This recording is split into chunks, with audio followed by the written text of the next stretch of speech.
ഡൽഹിയിൽ നടന്ന ഭീകരാക്രമണത്തിന് വിദേശ ബന്ധം സംബന്ധിച്ചുള്ള തെളിവുകൾ പുറത്തുവരികയാണ്.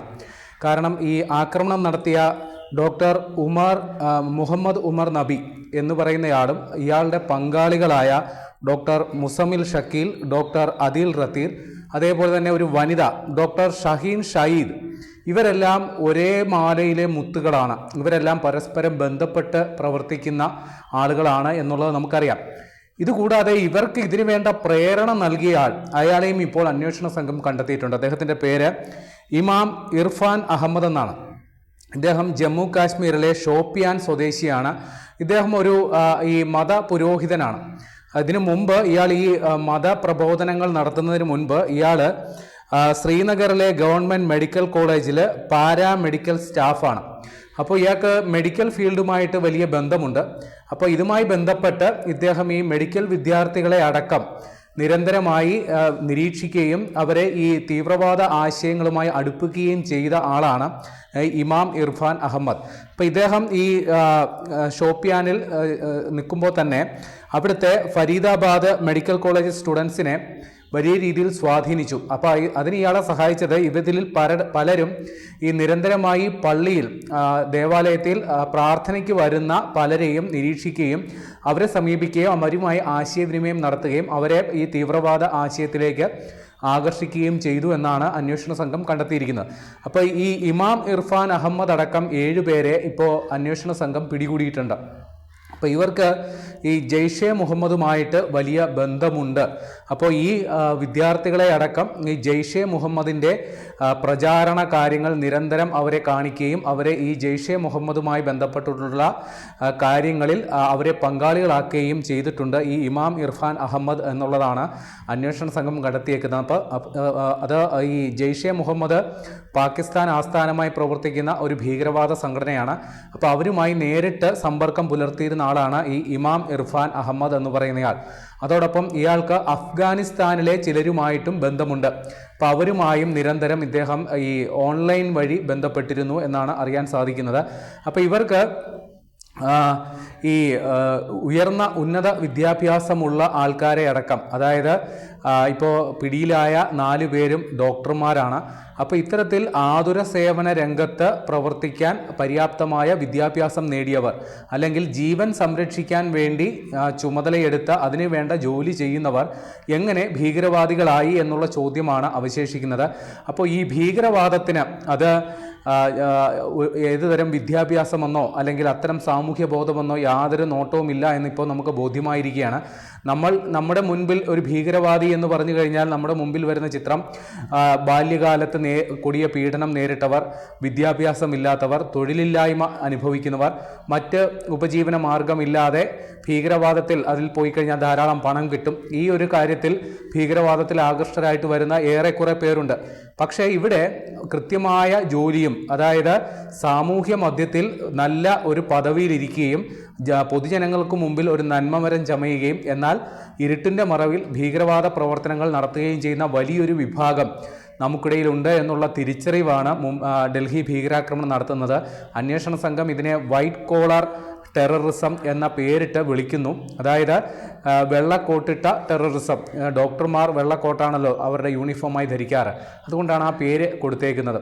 അപ്പോൾ ഈ ഭീകരവാദികൾ ഇത്തരത്തിൽ ഉന്നത വിദ്യാഭ്യാസമുള്ളവർ ഭീകരവാദികളാകുമോ എന്ന ചോദ്യത്തിന് മറ്റ് ചില കാര്യങ്ങളൂടി പറഞ്ഞു തരാം.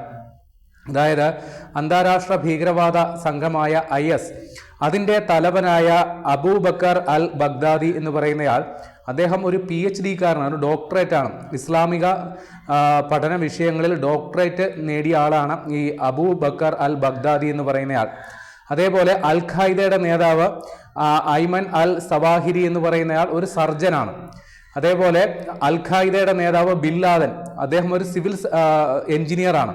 അപ്പോൾ ഇങ്ങനെ വലിയ രീതിയിൽ വിദ്യാഭ്യാസം നേടിയവർക്ക് ഭീകരവാദത്തിൽ എത്താൻ സാധിക്കുമോ എന്നുള്ള ചോദ്യത്തിന് ഇതിൽ പരം വേറെ ഉത്തരം നൽകാനില്ല. അപ്പോൾ ഡൽഹി കേന്ദ്രീകരിച്ച് പ്രവർത്തിച്ച അല്ലെങ്കിൽ ഡൽഹിയിൽ സ്ഫോടനം നടത്തിയ ഡോക്ടർ മുഹമ്മദ് ഉമർ എന്ന് പറയുന്നയാളും വിദ്യാഭ്യാസം ഉള്ളയാളാണ്. അപ്പോൾ അയാളും എങ്ങനെ ഈ ഭീകരവാദ ആശയങ്ങളിൽ ആകൃഷ്ടരായി എന്നുള്ളതിന് ഒറ്റ ഉത്തരമേ ഉള്ളൂ. കാര്യം അന്ധമായ വിശ്വാസം, ജാതിമത വിശ്വാസം, അല്ലെങ്കിൽ അതിനെ മറ്റൊരു രീതിയിൽ വ്യാഖ്യാനിക്കാൻ വളരെ എളുപ്പമാണ്. ഇപ്പോൾ ഖുർആൻ സൂക്തവാക്യങ്ങളടക്കം ദുർവ്യാഖ്യാനം ചെയ്തുകൊണ്ട് ഭീകരവാദ ആശയങ്ങളിൽ ആകൃഷ്ടനാക്കാനായിട്ടുള്ള വലിയൊരു നെക്സസ് പല രാജ്യങ്ങളിലും, ഇന്ത്യയിലും ഇന്ത്യക്ക് പുറത്തുമൊക്കെ പ്രവർത്തിക്കുന്നുണ്ട്. അപ്പോൾ അവരുടെ കണ്ണിയിൽ ചെന്ന് പെടുക, നമ്മളുടെ അമിതമായ വിശ്വാസം, അതീതമായ വിശ്വാസം, അതിനെ മറ്റുള്ളവർ ഈ രീതിയിൽ വഴിതെറ്റിച്ച് വിട്ടാൽ അവർ ഭീകരവാദ ആശയങ്ങളിൽ ചെന്ന് പെടും എന്നുള്ളതിന് ഇതിൽ പരം തെളിവ് കിട്ടാനില്ല എന്നുള്ളതാണ് സംഗതി. അപ്പോൾ ഇവിടെ ഇനിയിപ്പോൾ ഇതുവരെ നമ്മുടെ കേന്ദ്ര സർക്കാർ ഈ ഡൽഹി സ്ഫോടനത്തിൽ ഒരു ഭീകരവാദ ബന്ധം ഇതുവരെ നമ്മൾ കണ്ടുപിടിക്കപ്പെട്ടിട്ടില്ല, അല്ലെങ്കിൽ ഇതുവരെ ഒരു ഭീകരവാദ പ്രസ്ഥാനം ഇതിൻ്റെ അവകാശം ഏറ്റെടുത്തുകൊണ്ട് രംഗത്ത് വന്നിട്ടില്ല. പക്ഷേ കൃത്യമായും ഇതിൻ്റെ പിന്നിൽ വിദേശ ഇടപെടലുണ്ട് എന്നുള്ളത് നമുക്ക് മനസ്സിലാക്കാവുന്ന സംഗതിയാണ്. കാരണം കൃത്യമായ ആസൂത്രണം ഇതിൻ്റെ പിന്നിൽ നടന്നിട്ടുണ്ട്. ജെയ്ഷെ മുഹമ്മദിൻ്റെ കൃത്യമായ പ്ലാനും പദ്ധതിയും ഇതുമായി ബന്ധപ്പെട്ട ഉണ്ട് എന്നുള്ളതാണ്. കാരണം നേരത്തെ തന്നെ ചില റിപ്പോർട്ടുകൾ വന്നിരുന്നു. ഇന്ത്യയുടെ ഓപ്പറേഷൻ സിന്ദൂറിന് ശേഷം വലിയ നാശനഷ്ടം നേരിട്ട ജെയ്ഷെ മുഹമ്മദ് ഇന്ത്യക്ക് ശക്തമായ തിരിച്ചടി നൽകാൻ വേണ്ടി വേണ്ട പദ്ധതികൾ തയ്യാറാക്കുന്നു എന്നുള്ള നേരത്തെ തന്നെ വിവരങ്ങൾ വന്നതാണ്. ഇന്ത്യത്തിൻ്റെയും പാകിസ്ഥാൻ സർക്കാരിൻ്റെയും വലിയ പിന്തുണ അവർക്കുണ്ട്. അവർക്ക് വേണ്ട സാമ്പത്തിക, സൈനിക, ആയുധ സഹായം നൽകുന്നത് പാകിസ്ഥാനാണ്, പാകിസ്ഥാൻ സേനയാണ്.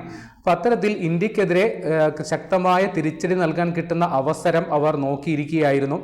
ഓപ്പറേഷൻ സിന്ദൂർ കഴിഞ്ഞിട്ട് കഷ്ടിച്ച 6-7 മാസമേ ആകുന്നുള്ളൂ. ആ സമയത്താണ് ഇന്ത്യക്കെതിരെ ഇങ്ങനെ ഒരു പദ്ധതി ആസൂത്രണം ചെയ്ത് നടപ്പിലാക്കിയത് എന്നുള്ളത് ഓർക്കണം. ഏതായാലും നമ്മൾ ഇനി വലിയ ജാഗ്രത പുലർത്തേണ്ടതുണ്ട്. കാരണം ഈ 2900 കിലോ സ്ഫോടക വസ്തുവാണ് ഫരീദാബാദിൽ അന്വേഷണ സംഘം കണ്ടെത്തിയത്.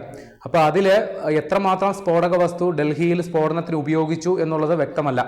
ഏതാണ്ട് 350 കിലോ നൈട്രേറ്റ് ആണ് അമോണിയം നൈട്രേറ്റ് ആണ് ഫരീദാബാദിൽ നിന്ന് പിടികൂടിയത്. അത്യുഗ്ര സ്ഫോടക ശേഷിയുള്ള ഒരു രാസവസ്തുവാണ്. അത് ഒരു സ്ഫോടക വസ്തുവാക്കി പിന്നീട് മാറ്റിയെടുക്കുന്നതാണ്. അപ്പോൾ ഇത്തരത്തിൽ 2900 കിലോ സ്ഫോടക വസ്തു ഈ ഡോക്ടർമാരുടെ സംഘം സൂക്ഷിച്ചുവെങ്കിൽ ഇതിൻ്റെ ബാക്കി ഭാഗങ്ങൾ എവിടെയെങ്കിലും ഉണ്ടോ, ഇന്ത്യയിൽ മറ്റെവിടെയെങ്കിലും സ്ഫോടനങ്ങൾ നടത്താൻ ഇവർ പദ്ധതി ഇട്ടോ തുടങ്ങിയ കാര്യങ്ങളൊക്കെ നമുക്ക് കണ്ടെത്തേണ്ടതുണ്ട്. ഏതായാലും ഈ മുഹമ്മദ് ഉമർ എന്ന് പറയുന്നയാൾ, അല്ലെങ്കിൽ അയാളുമായി ബന്ധപ്പെട്ട് പിടിയിലായ മറ്റ് ഡോക്ടർമാർ, അത് ഒരു ചെറിയ ഒരു സംഘമല്ല. അവർക്ക് പിന്നിൽ വലിയ ഒരു അന്താരാഷ്ട്ര ഗൂഢാലോചന, അല്ലെങ്കിൽ പാകിസ്ഥാൻ ഇക്കാര്യത്തിൽ കൃത്യമായി ഇടപെട്ടിട്ടുണ്ട്. ഇമാം ഇർഫാൻ അഹമ്മദ് എന്ന് പറയുന്ന ജെയ്ഷെ മുഹമ്മദിൻ്റെ ഏജന്റ്, കാശ്മീരിലെ ഷോപ്പിയാനിൽ പ്രവർത്തിച്ചിരുന്ന ഇമാം ഇർഫാൻ അഹമ്മദിന് പിന്നിൽ കൃത്യമായും പാകിസ്ഥാൻ്റെ പങ്കുണ്ട്. അത് വരുന്ന മണിക്കൂറുകളിൽ അന്വേഷണ സംഘം ഇതുമായി ബന്ധപ്പെട്ട കൃത്യമായ തെളിവുകൾ പുറത്തുവിടും എന്നാണ് നമുക്ക് മനസ്സിലാക്കേണ്ടത്. ഏതായാലും ഈ സ്ഫോടനത്തിന് പിന്നിൽ പ്രവർത്തിച്ചത് ആരായാലും അവരെ നിയമത്തിന് മുന്നിൽ കൊണ്ടുവരും, അവരെ വേട്ടയാടി ഇല്ലാതാക്കും എന്നുള്ളത് കേന്ദ്ര സർക്കാർ ഇതിനോടകം പറഞ്ഞു കഴിഞ്ഞു. അതുകൊണ്ട് വരുന്ന മണിക്കൂറുകളിൽ ഈ സ്ഫോടനവുമായി ബന്ധപ്പെട്ട കൂടുതൽ ഞെട്ടിക്കുന്ന വിവരങ്ങൾ പുറത്തേക്ക് വരും എന്ന് തന്നെയാണ് മനസ്സിലാക്കേണ്ടത്.